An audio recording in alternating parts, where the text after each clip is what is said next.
Okay, so Paul's answer of the how to not sin is right there. It's in that passage. He says, be dead to sin and alive to Christ.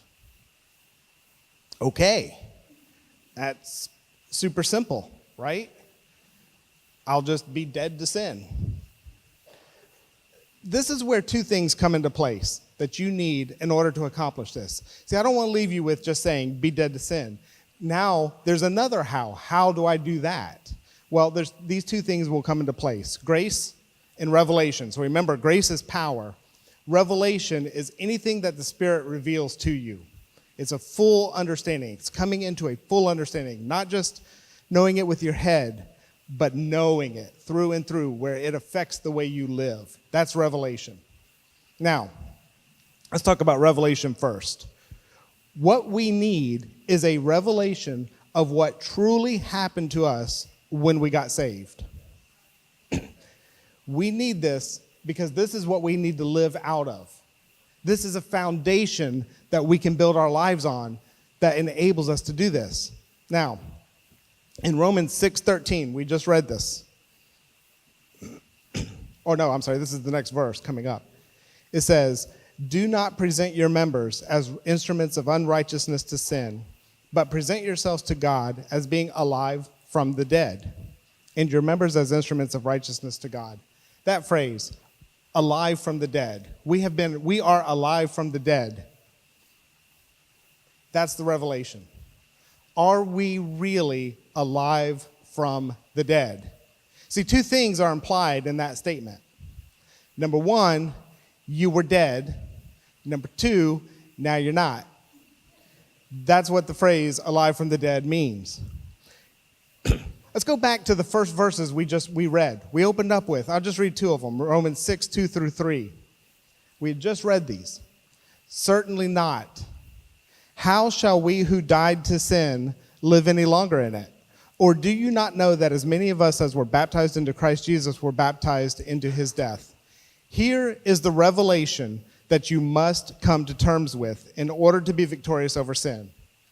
Well, plus the grace part we're going to add in later on. We are a three-part being. We are a spirit that has a soul that lives in a body. We view ourselves as a body that probably has a soul.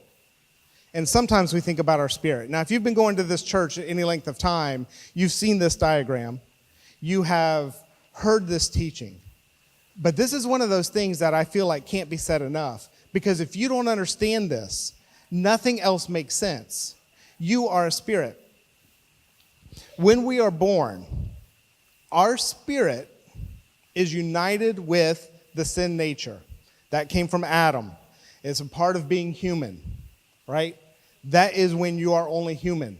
You have a sin nature. It is united. That is what you can live out of. It's all you have to live out of because that's all there is. Earlier I said you could either live from the flesh or you could live from the spirit. Before salvation, you don't get the choice of the spirit. In fact, you don't even really have flesh as much as sin nature because that's what we got from Adam. When we got saved, our spirit, and this is the key point, our spirit, which is who we really are, it's how God relates to us. It is who God sees when he looks at people. He relates to people according to their spirit. It is how he created us. When we got saved, we died. We really did die. See, I used to look at verses like Galatians 2:20, I've been crucified with Christ, and it's no longer I who live, but Christ who lives in me, and this life which I live in the flesh, I live by faith in the Son of God who loved me and gave himself up for me, or verses like in all of Romans 6 that says, you are now dead to sin. There's probably, I did not count, there's probably 1,000 verses in the Bible that say you died. Then you have things like Jesus saying you should be born again. All these references to it. And for most of my life, I looked at all those verses as if they were analogies. Like, I'm dead to sin the same way, like, if somebody really offended me and I said, oh, you're dead to me. They're not really dead. I just don't want them to have any say in my life. And I thought that's kind of like what this means. Dead to sin is like, I just don't want it to have any influence, so it's over here, but nah, it's dead to me. No, you died. That's what happened when you got saved. You really did die. While you were dead, the sin nature died too.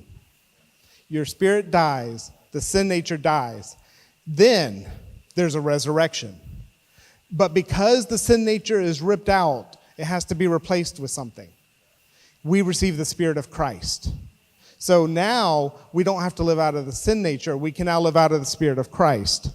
That is, and we're raised to new life. So you died, and then you were resurrected. And this is why Jesus said, you must be born again.